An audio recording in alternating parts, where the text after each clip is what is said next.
Hi friends, welcome back to my channel live with Subha. இன்றைக்கி வந்து என்ன வீடியோ அப்படின்னு சொன்னால், ஓணம் சத்யா சாப்பாடு இருக்குல்ல, அதான் வீட்டில் ரெடி பண்ணலாம் அப்படின்ட்டு இருக்கோம். ஆல்ரெடி ஓணத்துக்கு என்னென்ன ட்ரெஸ்ஸஸ் பர்ச்சேஸ் பண்ணுன்னு சொல்லிட்டு இதுக்கு முன்னாடி வீடியோஸ் போட்டிருக்கேன். பார்க்காதவங்க போய் செக் பண்ணி பார்த்துக்கோங்க.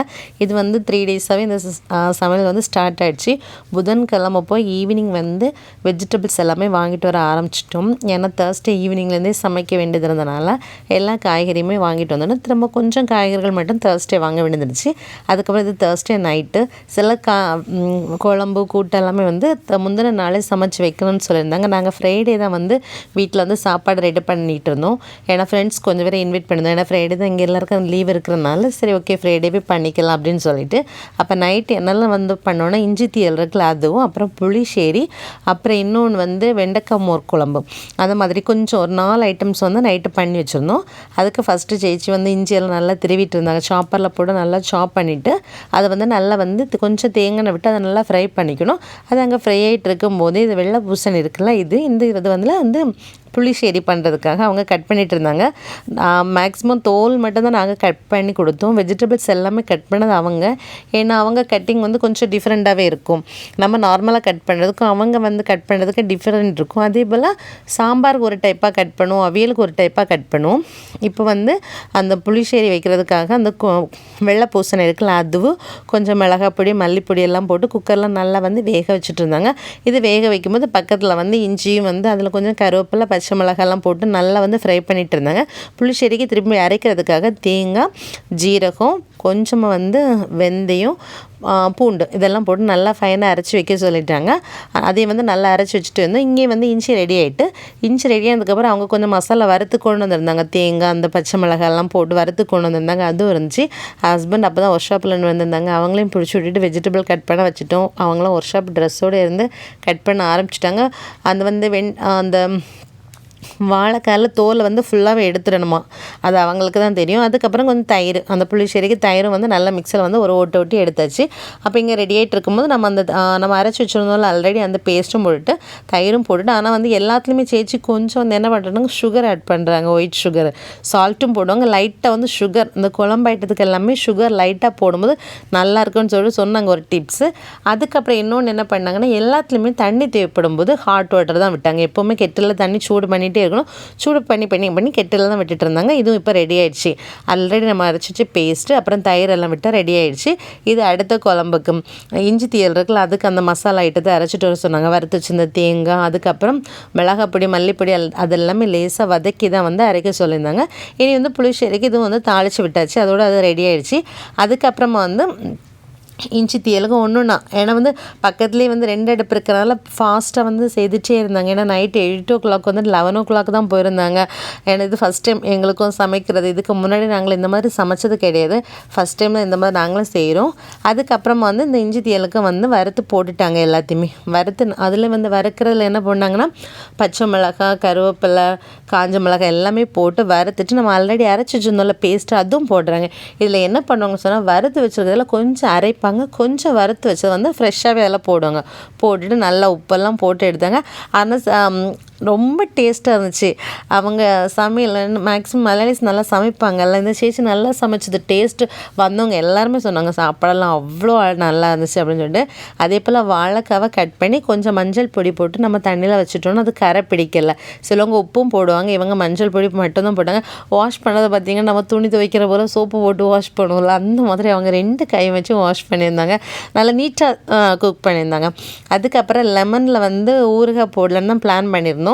அந்த ஊறுகாய் போடுறதுக்கு தான் அங்கே வெந்தயமும் கடுகுமே வறுத்துட்ருந்தோம். இது வந்து அடுத்து அந்த மோர் குழம்புக்கு தான் தேங்காய், பச்சை மிளகு, அப்புறம் ஜீரகம் அந்த மாதிரி அதுவும் கொஞ்சம் அரைச்சாச்சு. இது வறுத்து வச்சது இது தனியாக வந்து அரைச்சாச்சு.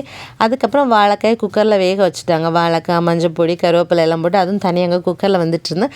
அது வெந்துட்டு இருக்கும்போது ஆல்ரெடி நம்ம லெமன் இருக்கலாம், அதை வந்து ஹாட் வாட்டரில் போட்டு ஒரு கொதி வந்தோன்னா உப்பும் போட்டு வேக வச்சுருந்தாங்க. லைட்டாக ஒரு கொதி வந்தோன்னு அதை எடுத்துட்டு அதை வந்து கட் பண்ணிட்டாங்க. ஒரு 4 பீஸாகவே கட் பண்ணிவிட்டு அதுக்கு போடுறதுக்காக பச்சை மிளகு அப்புறம் பூண்டு இருக்குல்ல, அதுவும் வந்து நைட் சின்ன சின்னதாக கிராஸில் கட் பண்ணுறாங்க. எல்லாமே வந்து ஒரு மாதிரி ஸ்லாஷாக கட் பண்ணுறாங்க. அதுக்கப்புறம் தேங்காய் எண்ணெய் விட்டுட்டு அதில் வந்து கருவேப்பிலை, பச்சை மிளகு, பூண்டு, அப்புறம் மிளகாய் பொடி, மஞ்சள் பொடி, பெருங்காயத்தூள் எல்லாம் போட்டுட்டு கொஞ்சம் வினிகர் விட்டு நல்லா அதை வந்து மிக்ஸ் பண்ணுறாங்க. மிக்ஸ் பண்ணிவிட்டு அது கொஞ்சம் நல்லா இதானதுக்கப்புறமா வந்து ஆல்ரெடி நம்ம கட் பண்ணி வச்சுருக்கோம்ல லெமன், அதை வந்து உள்ளே போடுறாங்க. உள்ளே போட்டுட்டு திரும்ப தேவைக்கு கொஞ்சமாக ஹாட் வாட்டர் போடுறாங்க. லைட்டாக வந்து நாட்டு சக்கரை போட்டாங்க.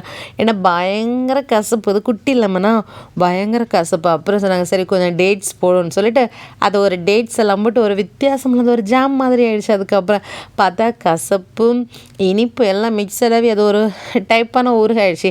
ஏன்னா மாங்காய் ஊறுகாய் போடலான்னு தான் இருந்தோம். பட் சீசனில் இப்போ எதுவுமே வரலன்னு நினைக்கிறேன். லூலில் பார்த்தோம்னா நல்ல ஒரு மாதிரி பழம் மாதிரி இருந்தது. வெளியே பச்சை கலராக இருக்குது, ஆனால் அதை பிரிக்க பார்த்துச்சுன்னா அப்படி ஒரு மாதிரி பிதுன்னு பிரிங்கிட்டே இருந்துச்சு. அதுக்கப்புறம் சரி ஓகே இதுவும் ரெடி ஆகிடுச்சு. ஆனால் வந்து நல்லா இருந்துச்சு. அதுக்கப்புறம் இங்கே வந்து வாழைக்காய் குக் ஆகிடுச்சு. அரைச்சி வச்சு பேஸ்ட் இருந்துச்சு, அதுவும் போட்டுட்டு கொஞ்சம் தயிர் எல்லாமே மிக்சியில் அடிக்கிறதும் பிளெண்டரில் போடுறது ஏதாவது ஒரு சைடாக வந்து அடிச்சுட்டே இருந்தோம். அடிச்சுட்டு அதுக்கும் வந்து தாளிப்போம். எல்லாத்துக்குமே தாளிக்கிறது மேக்ஸிமம் எல்லாருக்கும் தெரியும். அதனால் இது வந்து ரொம்ப எக்ஸ்பிளைன் பண்ணணும்னு உங்களுக்கு எல்லாம் கருவேப்பிலை, காஞ்ச மிளகா அதெல்லாம் போட்டு கடுகெல்லாம் போட்டு தாளித்து மேக்ஸிமம் எல்லாத்துலேயும் பெருங்காயத்தூளும் போடுங்க. போட்டு எல்லாம் முடிச்சாச்சு. நான் நைட்டு அது முடிச்சுட்டு அதுக்கப்புறம் நெக்ஸ்ட் டேக்கு அந்த சின்ன பெரும்பயிறு இருக்கும்ல ரெட் கலர், அதுவும் கொண்டைக்கடலை வந்து நைட்டே ஊற வச்சுட்டு அவங்க போயிட்டாங்க. திரும்ப நெக்ஸ்ட் டே காலையில் 5 o'clock வந்தாச்சு. நாங்கள் 4:30க்கு எழும்பி ஸ்டார்ட் பண்ண ஆரம்பித்தாச்சு. வந்தோடனே எல்லா காய்கறியும் எடுத்து கிட்ட வச்சாச்சு. ஏன்னாச்சுன்னா தேங்காய் வாங்கலை, இருந்த தேங்காயில் நைட்டை யூஸ் பண்ணிட்டோம். நெக்ஸ்ட் டேக்கு தேங்காய் இல்லை, மறந்துட்டோம். ஷாப்பெல்லாம் 7:30 தான் ஓப்பன் ஆகும். அதனால் சரி வேறு எல்லாம் கட்டிங் எல்லாம் முடிச்சிடும் அப்படின்னு சொல்லிட்டு கட் பண்ணிகிட்டு இருந்தோம். ஹஸ்பண்ட் மட்டும் இந்த ஒரு கட்டிங் வேலை மட்டும் கொடுத்துருந்தாங்க. முட்டைக்கோசும் அப்புறம் வந்து கேரட்டு வந்து சாப்பரில் போட்டு எடுத்து கட் பண்ணி கேட்டிருந்தாங்க. அதை மட்டும் அவங்க தனியாக வச்சுட்டாங்க எடுத்து. மீது எல்லாமே சேச்சு நாங்கள் வந்து தோல் மட்டும் தான் சீவி கொடுக்குறது. ஏன்னா வேறு எதுவும் செய்தாலும் அவங்களுக்கு அது கம்ஃபர்டபுள் ஆகாது. இது முட்டைக்கோசு இருக்குல்ல, அதை கட் பண்ணிவிட்டு ஒரு பாத்திரத்தில் போட்டு அதுக்கு உப்பு, கருவேப்பிலை, பச்சை மிளகு, மஞ்சள் பொடியெல்லாம் விட்டு ஃபஸ்ட்டு மிக்ஸ் பண்ணுறாங்க. நம்ம என்ன பண்ணுவோம், எல்லாம் தாளிச்சதில் போட்டு அப்படி மிக்ஸ் பண்ணுவோமோ, இவங்க அப்படி கிடையாது. இதில் மிக்ஸ் பண்ணி தேங்காயம் போட்டு இதில் ஒரு ஸ்பெஷல் என்னன்னு சொன்னால் அந்த இது போடுறாங்க, ஜீரகம் இருக்குல்ல, அதை கொஞ்சம் வந்து இடித்து போடுறாங்க. அப்போ வந்து டேஸ்ட் வந்து அது வந்து நல்லா இருக்குது. அதுக்கப்புறமா வந்து இது சாம்பாருக்கு வெண்டைக்காய் ஃபஸ்ட்டு என்ன பண்ணுவாங்கன்னு சொன்னால் எண்ணெயில் போட்டு நல்லா வதக்கும் போது அந்த ஒரு குழு எல்லாம் மாறிடும். அதை எடுத்து வச்சதுக்கப்புறம் தனியாக தக்காளி, உள்ளி, பச்சை மிளகு போட்டுட்டு இதுக்கு கூட சாம்பார் பொடி இருக்குல்ல, அதுவும் போட்டு நல்லா மிக்ஸ் பண்ணுறாங்க. பருப்பை தனியாக குக்கரில் வேக வச்சு எடுக்கிறாங்க. அதுக்கப்புறம் திரும்ப அந்த பருப்பு வேக வச்சதுக்கப்புறம் அதில் எல்லா வெஜிடபிள்ஸும் போட்டு இதை என்ன பண்ணுறாங்கன்னு சொன்னால் திரும்ப 2 விசில் விட்டு எடுக்கிறாங்க. அதுக்கப்புறம் என்னென்னா அது வந்து அப்படி எடுத்துட்டு திருப்பி வந்து அதில் ஒரு 2-3 விசில் தான் வச்சுருந்தாங்க. இது வந்து திருப்பி அவியலுக்கு இங்கே கட் பண்ணிகிட்ருக்காங்க, அங்கே குக்கரில் வந்துட்டுருக்கோம், இங்கே வருவாங்க. திரும்ப என்னென்னா இதில் சூடு தண்ணியெல்லாம் விட்டுட்டு பருப்பெல்லாம் மிக்ஸ் பண்ணிவிட்டு ஆல்ரெடி அந்த வெண்டைக்காய் வச்சுருந்தாங்கல்ல, அதெல்லாம் தூக்கி உள்ளே போட்டுட்டு கொஞ்சம் மிளகாய் பொடியெல்லாம் போட்டு வச்சுருக்காங்க. அவங்க ஒரு ஸ்பெஷல் மசாலா செய்து கொண்டு வராங்க. அதில் என்னென்னா உளுந்து, பருப்பு, அப்புறம் பெருங்காயத்தூள் இருக்குல்ல, அதெல்லாம் வறுத்து ஏதோ பொடிச்சு வச்சுருப்பாங்களோ, அவ்வளோ டேஸ்ட்டாக அந்த கல்யாண வீட்டில் எப்படி சாம்பார் இருக்குமோ அந்த அளவுக்கு டேஸ்ட்டுன்னா ரொம்ப டேஸ்ட்டாக இருந்துச்சு. அந்த சாம்பார் லைட்டாக உப்பு கம்மிச்சு, ஆனால் எல்லாம் கூட சேர்ந்து மிக்ஸ் பண்ணி சாப்பிடும்போது அவ்வளோ டேஸ்ட் அந்த சாம்பார். ஆனால் ஃபஸ்ட் டைம் அவங்க அந்த இதெல்லாம் வதக்கி அப்படி போட்டு நான் பார்த்துக்கிறது. அதுக்கப்புறம் என்னென்னா சேனக்கிழங்கும் கருப்பு கொண்டக்கடலை இருக்குல்ல, அதுவும் வச்சு ஒரு கூட்டு மாதிரி ஒன்று பண்ணியிருந்தாங்க.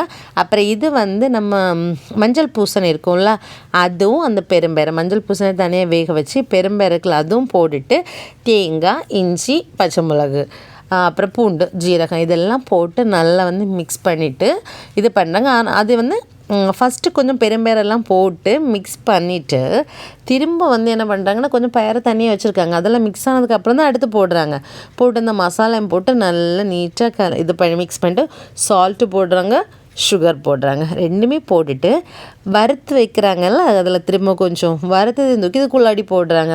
மேக்ஸிமம் வறுத்தது தனியாக அரைக்கிறாங்க, திரும்ப வறுத்தது இதுக்குள்ளாடி போடுறாங்க. அந்த மாதிரி 2 டைப்பாகவே போடுறாங்க. அது வந்து இது கொஞ்சம் வேலை கூடுதல் மாதிரி இருக்கும், பட் ஆனால் டேஸ்ட்டுக்கு அது நல்லாயிருக்கு. அப்புறம் அவியல் வைக்கிறதுக்கு ரொம்ப டைம் எடுக்குன்னு சொல்லிட்டு குக்கரில் தான் போட்டு காய்கறியை வேக வச்சுட்டோம். 2 குக்கரில் போட்டு காய்கறியை வேக வச்சுட்டோம்.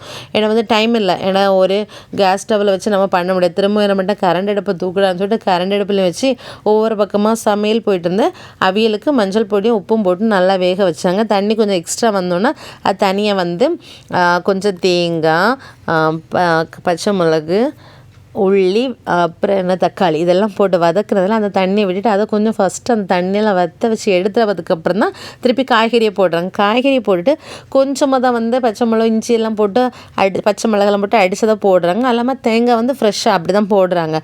அதுக்கப்புறம் கொஞ்சம் தயிர் லைட்டாக புளிப்புக்காக தயிர் போட்டுட்டு கொஞ்சம் தேங்காய் மேக்ஸிமம் எல்லாத்துலையும் இறக்கும் போதும் கொஞ்சம் தேங்காய் பச்சை தேங்காய் விடுறாங்க. அது இன்னொரு டேஸ்ட் நல்லாயிருக்கும்ல அதுக்காக.